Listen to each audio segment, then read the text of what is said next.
این رسم‌ها مسئول داستان آزیون محفل رسمی فیلیالی در دهات به نام رودکی بودایی مکتب صنعت ناحیه واسه میباشند. مضمون رسم‌ها زیبایی طبیعت، گل رستنی‌های گوناگون، کبوتر و پرنده‌ها که بخشیده به جنبست سال تحصیل کودکان به نمایش گذاشتند، مضمون آن دقت ساکنان ناحیه را جلب کردند. آزیون محفل رسمی کودکان میباشند. خورشید محمدعلیف باشد راهبر آن. اعضای اتفاق رسامان تاجیکستان راهبر این محفل است.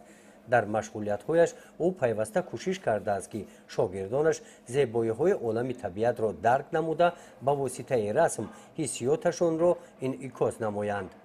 آزمون می‌گذاریم فهمیش کودکان ذکی بودن دیدشا انتخاب میکنیم.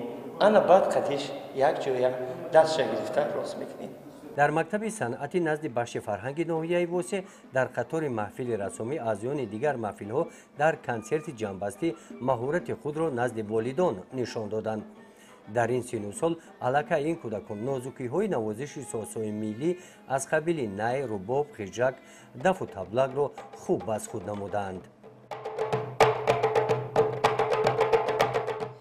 خوانندگان مکتب صنعتی بچگانه چون ما آموزگاران که زحمت زیاد میکشند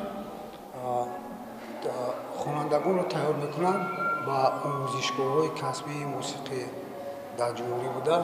خب امسال ما اطمینان گرفتیم که یک قطار خوانندگان رو به همین آموزشگاه‌ها سفربر کنیم و در آینده نیز کوشش میکنیم که خوانندگان با استعداد رو تربیت نموده و باید رسونیم.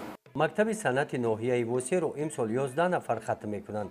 ختم کنندگان سالهای گذشته این مکتب امروز در انسامبل های گوناگون جمهوری فعالیت نموده با نوازش سازهای ملی در جمهوری و بیرون از آن فرهنگ ملی را معرفی می نمایند.